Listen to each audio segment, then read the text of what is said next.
morning. Yeah, make some noise. Hello. I hope you've been enjoying this event. I'm shocked and amazed, honestly, that people are here. I was just like, oh, there'll be like a handful of people. And honestly, thank you. Thank you so much. I'm just a wee mess trying. I don't know why I was doing that accent. Please don't stop me. Oh gosh. So like most events, there's sadly an end, and this is it. But the great thing is, it's hosted by me. If you weren't here earlier, my name is Shelly.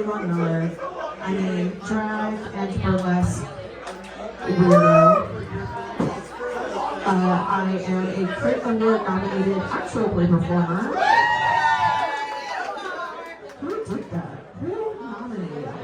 What is wrong with you? You did? Just you. And I am the host of the next panel and After the Table, which is a podcast that I decided to put together last year at Unplugged. So this is like coming home a little bit. I thought of the idea. I talked to a bunch of people and I was like, hey, I want to hear your story about why you got into TTRPGs, why you like being a nerd. You know, I'm also a historian by trade, so I love stories. I love hearing about people's histories. So, oh goodness. But if you have not listened to the podcast before, there's plenty of content. There's so much content. You can pick up a business card and a sticker at the front table where you checked in. The QR code will drop you at the LinkedIn, or Linktree, not LinkedIn, Jesus. I don't need y'all to know my actual name. The Linktree, which will give you everywhere that you can get the RSS app. So, I guess it's time that we should probably do this, right? Millennial applause. Thank you. I guess I can sit down. Oh my gosh, I've been on my feet all night, so it's like, ooh. Take a moment. Oh my gosh. I would take off these shoes right now if I had slides. You have no idea. Anyways, hello and welcome back to another episode of After the Table, a TTRPG podcast. Drag queen that can't get rid of Shelly Von Miller. And we're live at the Queen and Milk Cafe here in Philadelphia. We have quite a turnout, and honestly, I'm shocked. We sold out of tickets. We had people on waitlist. Thank you so much. Speaking of the Queen and Rook, they are the sponsor of this episode because they are providing this space for free. So, for the shout out, they have so much to offer in terms of space, games, and dining that this might be your next place to become a regular. Go to queenandrookcafe.com to learn more or just stop by. You never know what adventures await. Ooh, you see that? It's like I do sponsor stuff. It's like I'm a real content creator, y'all. Oh my gosh. But as we close the second season and first year of After the Table, I want to thank the well over 70 creatives who have been on the podcast. Thank you for telling your stories, giving advice, and just having fun. I mean, I did already spoil the rest of the season. I just talked to Peter Walters the other night. And we gabbed about wrestling and how Vince McMahon is a piece of shit. So there you go. Before we get into this episode, I want to just introduce the guests on this wonderful panel. We have streamer, K-pop stan, and actual play performer Taylor, aka Spunky Taylor. Next we have Philly local John Fetterman hater and actual play performer Liz, aka Banana Rogue.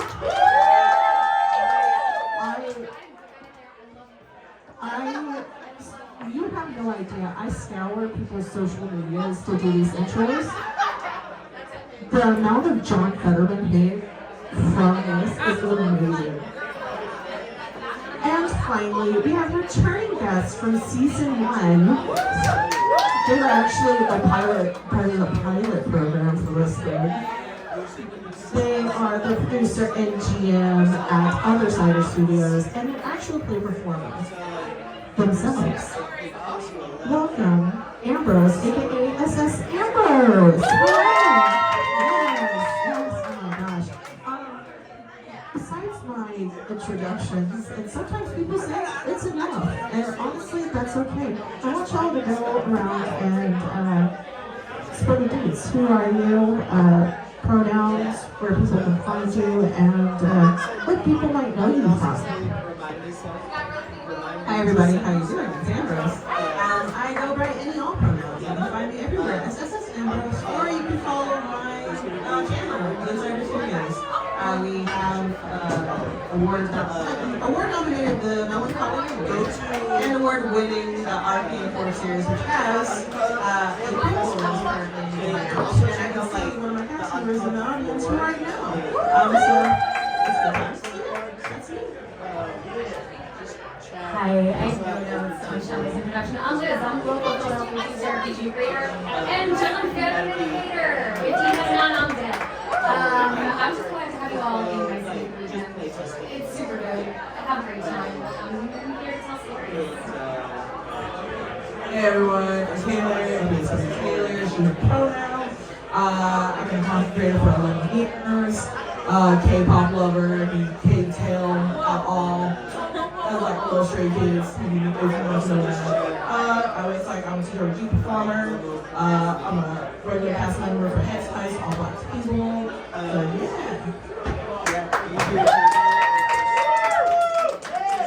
And I guess on that, let's get into the nerdy. Excuse you? How dare you? How dare you, microphone? I've been telling people to hold it by the middle the whole night, and then they just touch the bottom. What's wrong? Let's get those nerdy origin stories. How did you get into TTRPGs? And the more important part, because that's the whole point of the podcast, how did you get into actual characters?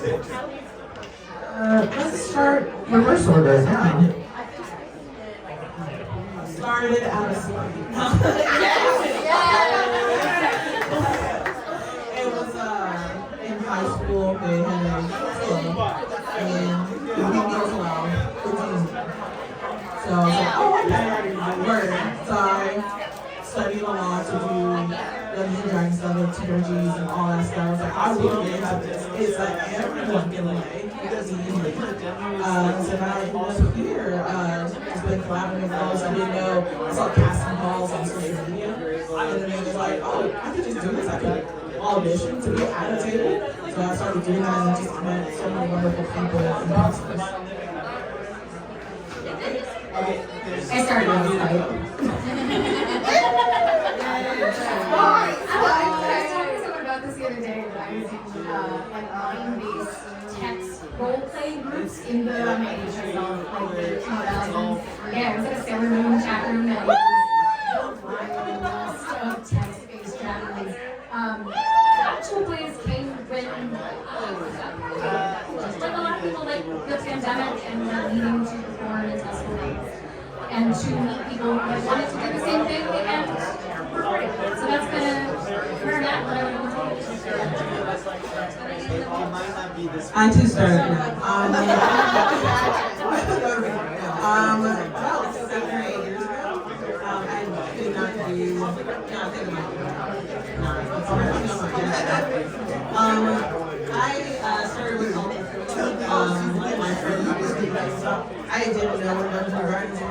or I did kind of do it, and I was like, that's but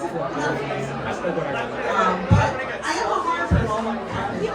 So I got into that by my friend's wife. Was like, hey, I'm starting a podcast, or would like to try to start a podcast. Would you be interested? And I'm like, all right, cool. Based off of I don't know. I was like, well, Lovecraft, don't like him. I hope he's turning his grave right now. But the Lovecraft seems to just be and it's so we have 4 seasons. And I believe we and people started reaching out to us individually to be a part of our shows that were just for a podcast. And I did my first AP with West Springs, I believe, for Carry On Comfort. And it was Monster Arts, and like, there's other tabletop games? No one told me. I need to learn them all. Catch 'em up. Exactly. So that's it. Oh yeah. I guess I can tell. Should I tell them? I don't know. I think I told it on the podcast a lot, but there's newbies. I, like you, was doing roleplay on text-based. No, it was not Sailor Moon. It was the turf-loving wizard boy thing. Hey, everyone, can we get a... I just got censored? You censored a pure voice? She heard and she went through the walls, through the modes. Can we get at 3, can we get a fuck turfs? 1, 2, 3. Fuck turfs! Thank you. Yes, and that's especially poignant because as we're recording it, it is Trans Day of Remembrance. So, yeah, that's just fuck turfs. Just in general, yeah. But I was doing that. I was also doing Ambrose based roleplay, yeah. As a 16-year-old, the internet was fucking.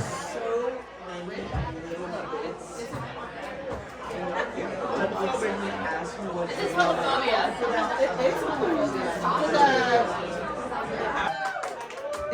Is it because I was talking about HP stuff and rice? Probably. Fuck Anne Rice. Yeah, fuck Anne Rice. Hey, if y'all don't know the lore, Anne Rice used to do copyright takedowns of fan fiction. Yep. Yeah. She's the reason most fanfic writers put, I do not own these characters, please don't sue me. Yeah. She's the Taylor Swift of literature. It's true. And she is now rotting in Catholic. Well, she's Catholic or something. But I didn't come to D&D and other TTRPGs until 2020, until the pandemic. I was in grad school at the time. God help me. And I started streaming. Somebody was like, "Oh, you like writing stories? You like this? You'll probably like D&D." And so I created a character. I strong-armed my DM into running a game for me, and I ran that character from level 1 to level 20. I am the exception, not the rule, people. Let's just get it straight. And it was Dungeon of the Mad Mage that we got to level 20. Jeez. So, and my character died twice. So, oh yeah, and she was the cleric. So, how I got into AP is similar. I applied for casting calls. My first AP was a all military veteran table, and yeah, we played Apocalypse Games.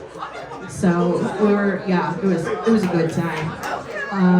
And we got the ball. I got the ball rolling from there. I started applying and finagling and strong arming people into running games for me.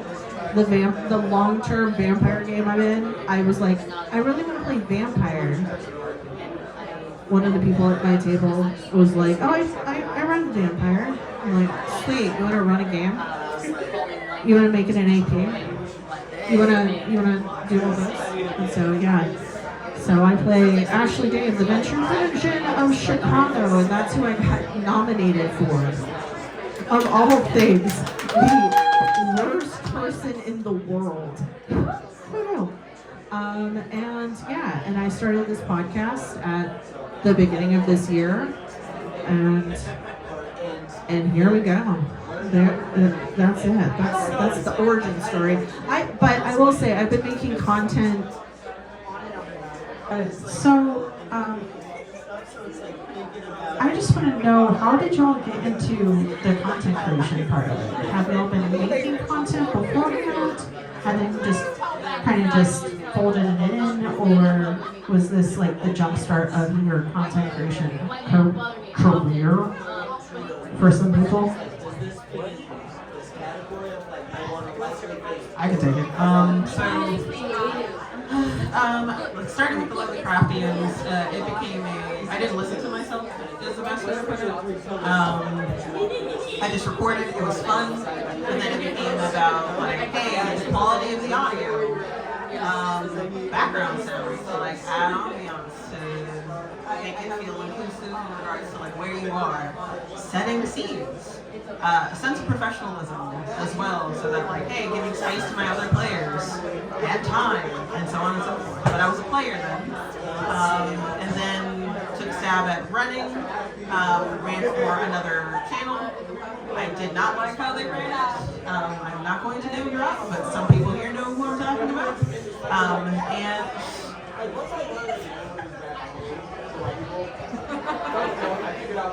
Sorry. What ends up happening is that like, hey, I realized that like, hey, because of, I was a little spoiled by my GM at the Lovely Craftians because like, she comes to things with professionalism. So there's a certain way I like to run things too because of me. So I was like, hey, I want to make sure my players are having a good time.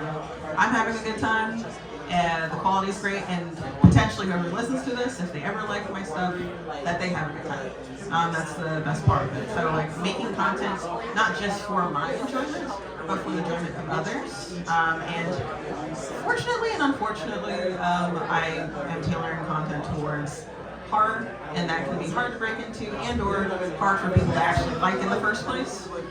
So it's a niche thing. I know it is, but I enjoy it. I wouldn't change it for anything. And then it became making further content for me, like short form content. Any other form of content in between them. I'm still learning, I'll be honest. I love doing it. That's all that matters to me.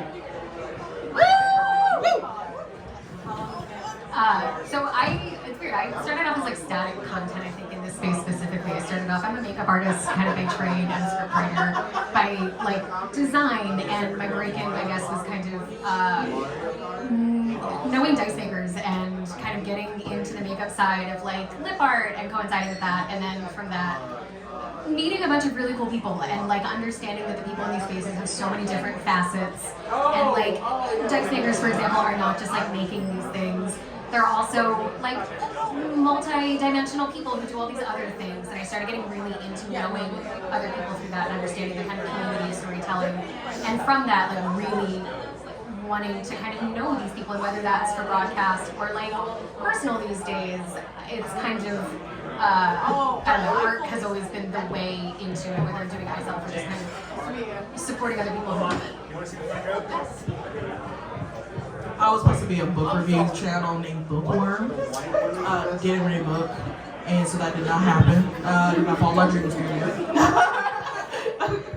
So then I learned that you can play video games for content. So I had a camera recorder recording my computer, so first, and then I learned that screen recording existed. If y'all didn't know that, OBS rules.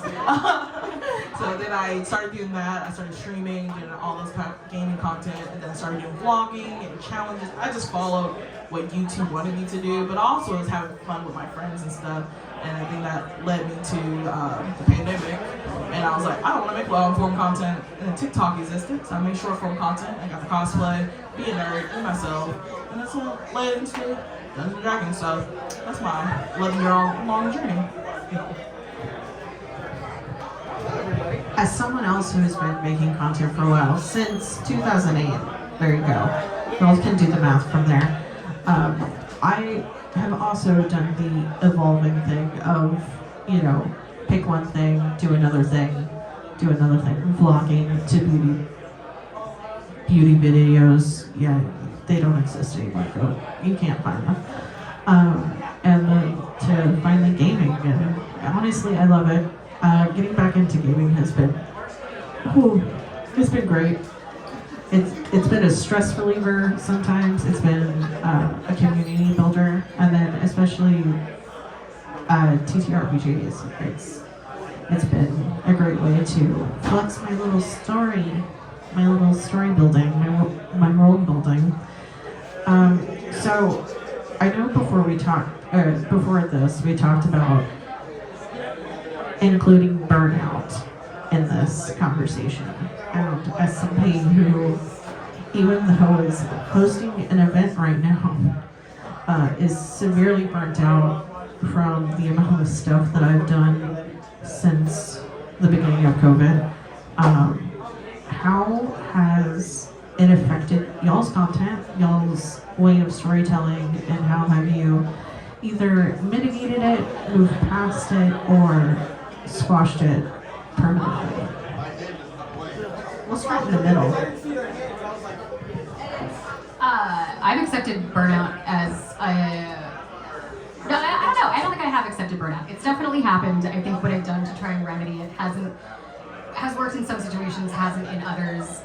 The thing that I'm trying now is to consume more content and to watch what other people are doing. I think that has made my storytelling so much stronger, is being aware of the people who are telling great horror stories and telling hex heists and what other people are kind of doing out there, and kind of letting myself take a rest and stepping back and renewing that kind of creativity, because otherwise I'm spinning my wheels and I'm kind of just doing the same thing over and over again, and that drives me nuts as a creative.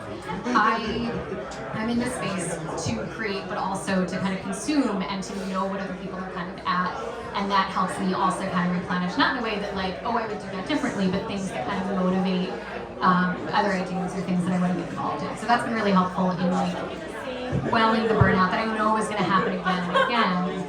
I also think there's a huge fear, especially around events like this, of letting that burnout happen and becoming irrelevant and losing traction in a space and having people forget you. Just turning up to something like this and being who the fuck are you? And it's we met 4 years ago. And it's that, I think, recognizing when to kind of take a break and do that is a natural part of the creative development process. I have experienced burnout so many times, and it was not going to be the end. I've accepted that. I know back in 2020, 2021, I started a whole thing which is a yes and thing, where I said yes to every opportunity that was on my table, which is I don't recommend it for everyone to do that. Don't do that. But I did do it for 3 years just to see how my life would go, and then it led me to great opportunities and stuff like that. But then in 2023, I took a year-long break from content creating. I was still posting, but not a lot as I wanted to. And then I was let me recalculate my whole life real quick. So I started doing a more scheduled thing where every other month, the last 2 weeks of the month, I don't do anything content creator-wise. I take a break, I just enjoy life, enjoy my personal life, interpersonal. I'll still message people that oh yeah, we can still do this thing, but talk to me in 2 weeks. I think having that place in my schedule of life helped me keep on finding love again in content creating over and over, my taking experience. I would say that I'm still in the middle of recovering from burnout. It's just one of those things that stuff, let's say I'm in the middle of a particular project at the moment right now, so which is Arcane Core Gifts of Fury. which I'm extremely proud of where we are, and how much we recorded and how much is we edited. But a lot of life things also kind of pile onto that. A lot of stuff is happening in the world right now. A lot of personal stuff is happening for everybody. Just to know. It's the reminder that we are all human at the end of the day. Nothing is more important than you and your health and the things that keep you ticking. Yes, I want to also. I never want to get to the point where I'm making content just because. Like, oh yeah, I need to roll it out. The next thing. I'm like, no, I want to make something that has meaning and that like we all enjoy. We told a story that gets people involved, everybody involved. Anyone that touches it, watches it, whatever. So I kind of have to remind myself, and this is how I feel. Like, hey, if I need to take a break, I'm going to do it. If it doesn't make sense for someone, like it makes sense for me, or else like you're just not going to see me. You're not going to see me again. I'm out. I'm sorry. It's great uses. You never hear Ambrose again. Bye. I don't ever want to be there. I don't want anyone to ever be there. So if the alternative is resting and then coming back later, a month from now, or just let people know because they care about you, just in general. But that reminder of, hey, I just want to always have fun making content. Always. No matter what. And I want that to keep going out in waves. But I also, yeah, I think I already said what I meant in general. I don't think Yeah. You can snap, you can clap, it's good. We love snaps. And kind of on that, to kind of follow up in some of the things that y'all brought up, rejection is a big part of the creator space, of the AP space. I mean, this whole thing was built out of a rejection. Let's be real. Not the podcast, but this event. No. This event was built out of a rejection.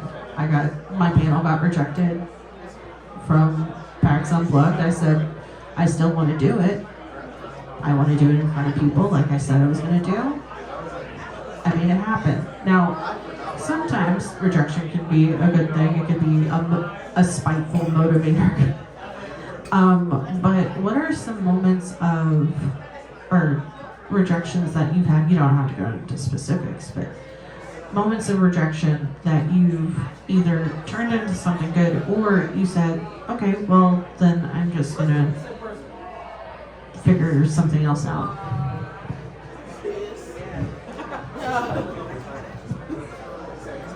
It was a very real rejection. I almost ended up with a channel with all white men for a D&D table.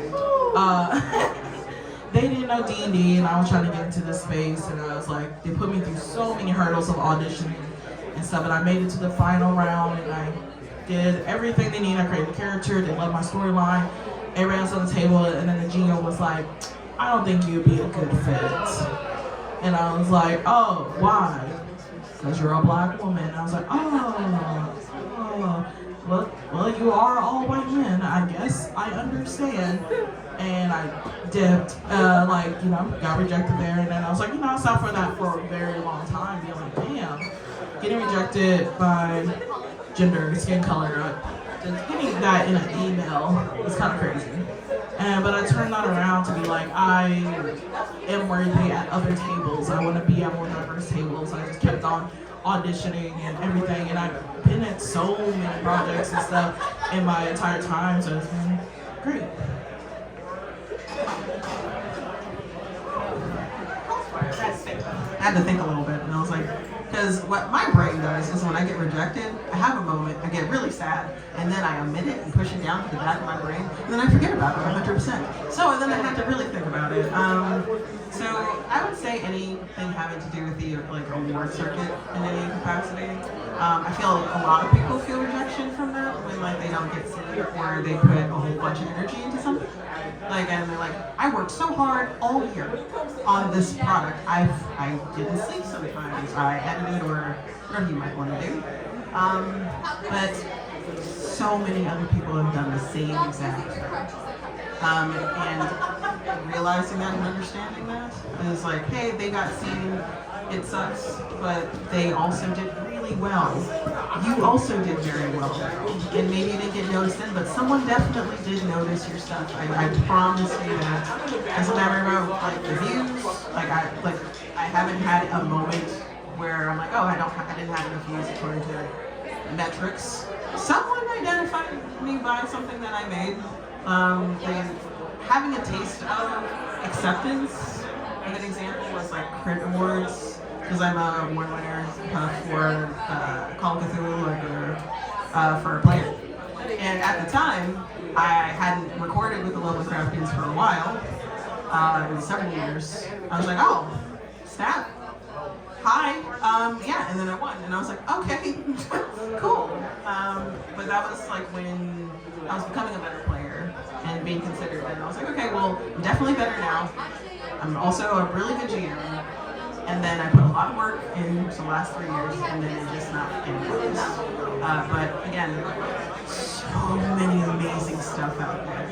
So kind of going back to what I said before, I just got into, hey, let's support my community in general, not just like my work. There are other people's work that need just as much love and bolstering.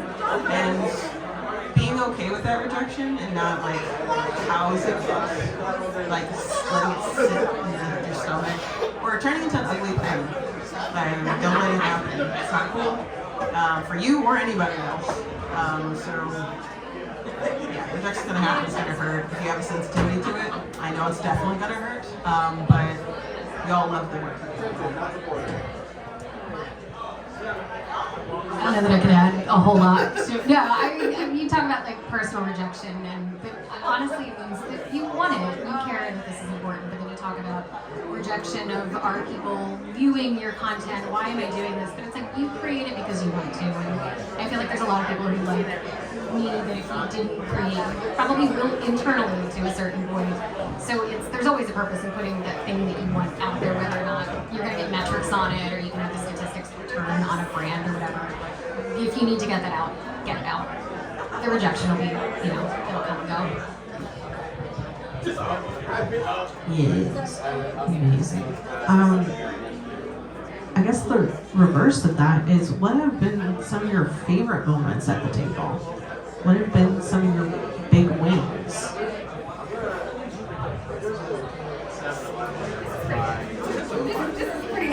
What? No, you can't say that.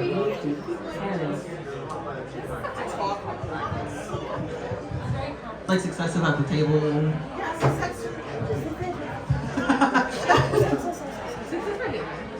Yes. I would say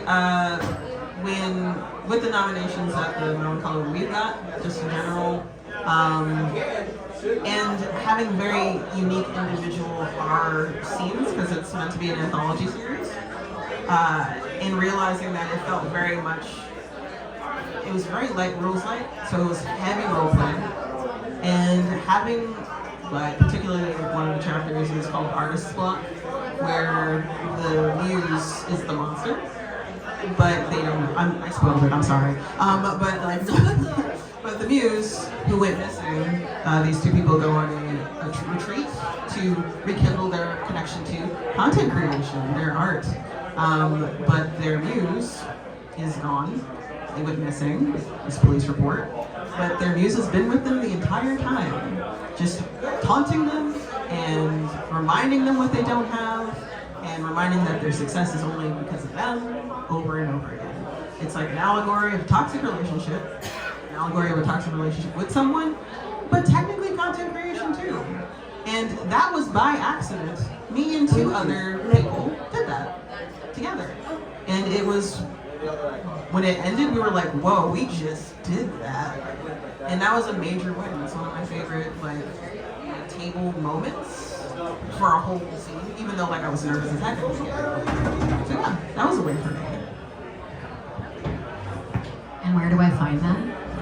Yeah. I need to know. Help me. No, I want to hear more about that.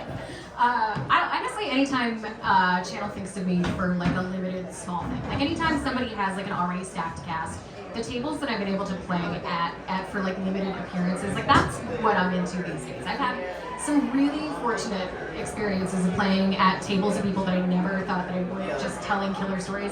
And that's kind of what I hope doing, is that someone's like, you would be really good for this little guest spot, or you would be really sick in this little horror thing, which is, you know, not an itch at all, but, you know, for little things like that, where it's like, I have this thing for you, it's really short, you're really short, and I think you'd be really good for this, and that's like what I'm like super into for this. Because I'm so curious. So I think I want to go back to like head size. It's like a really big success story. I was like, I've been at a lot. I've been at so many all black tables and stuff like that, and it's just like head size was created by metal system and the stacked table that we have, and it's just like our bond is very strong. Of us like we communicate, our like we in sync with each other. We have tense situations and we push the limits and stuff like that, and like the positivity and encouragement that we have from each other, like it's such a big win at the table that it's like I am so excited to be back in there. Like I always tell everyone, it's like I'm not going to be part of no long-term commitment tables except for head size. Well, I think that's a great spot to wrap it up, and let's do some outros. Let's go in reverse order. Where can people find you, and your name, and where can people find you, basically? I'm Taylor, aka Spunky Taylor. You can follow me everywhere at Spunky Taylor. So I'm on Twitch, Spunky Taylor Games. If you want to see my random K-pop rants and forehead videos, that's not Spunky Taylor on TikTok. I was like, been happy to be here. Hi, I'm Liz. Philly local. I hang out online as Willem Rogue. I'm not on TikTok anymore because I cooked that cold turkey. If you want to catch me around this weekend, I'm hanging out in the Access Forward Gaming Lounge with Dots RPG tomorrow. And then over the weekend with Many Worlds Tavern, just hanging out in the booth. I'll be around. Have a great time in Philly. Hell yeah. Woo! Hi everybody, it's Ambrose. You can find me everywhere as SS Ambrose. Sometimes with an underscore, sometimes not. I'm trying to find those people that keep on making me put an underscore at the end of my name. But you can follow Other Side Studios on YouTube or Twitch. And we're coming out with more horror content next year, so stay tuned for that. Hell yeah. Hell yeah, hell fucking yeah. So I'll do my outro later, but I want to say first, this isn't possible without the amazing people here at the Queen and Row Cafe. Honestly, them answering the email finally was like, hey, yeah, you can do that. I'm like, okay, shit. All right, let's do this. Another special thank you to some people who helped me out, put this together. I want to thank Patrick Perini, who helped me get some of these panels together. Had some connections and said, hey, these people are interested, and I said, oh, fuck yeah. I also want to thank Diamond. She's back there, who let me spitball ideas and rant and rave in her DMs and text messaging. Yeah. Thank you so much. I also want to thank our panel hosts, Diamond and Dan, for bringing some amazing topics to this event. I also want to thank our panelists, Ambrose, Taylor, Liz, Dan Pixel. We got a legally distinct Dan, Alex, Austin, and Serenity for volunteering their time and energy, because this is in the and I want to thank all of you for coming. Seriously, I was expecting, like I said, maybe a handful of you, like one hand. The fact that the event sold out, so many people showed up, y'all are still here. Thank you so freaking much. I also want to thank our sponsors for this season, who have been able to make this podcast possible and keep me making content. Thank you to Reds, PCs, and Prints, Raymond Games, Humble Bundle, Mini Worlds Tavern. We love a good coffee and tea moment. Crescent Moon Alchemy Co., the 20-sided tavern, by the way. Queen and Rook Cafe, and Cantrip Candles. Yeah, some amazing sponsors. And here's to hoping we can do this again. I would love to bring this to another con, and yeah, if you like it, should I do a now? Like, subscribe, follow. Yeah, like, subscribe, follow, all the things.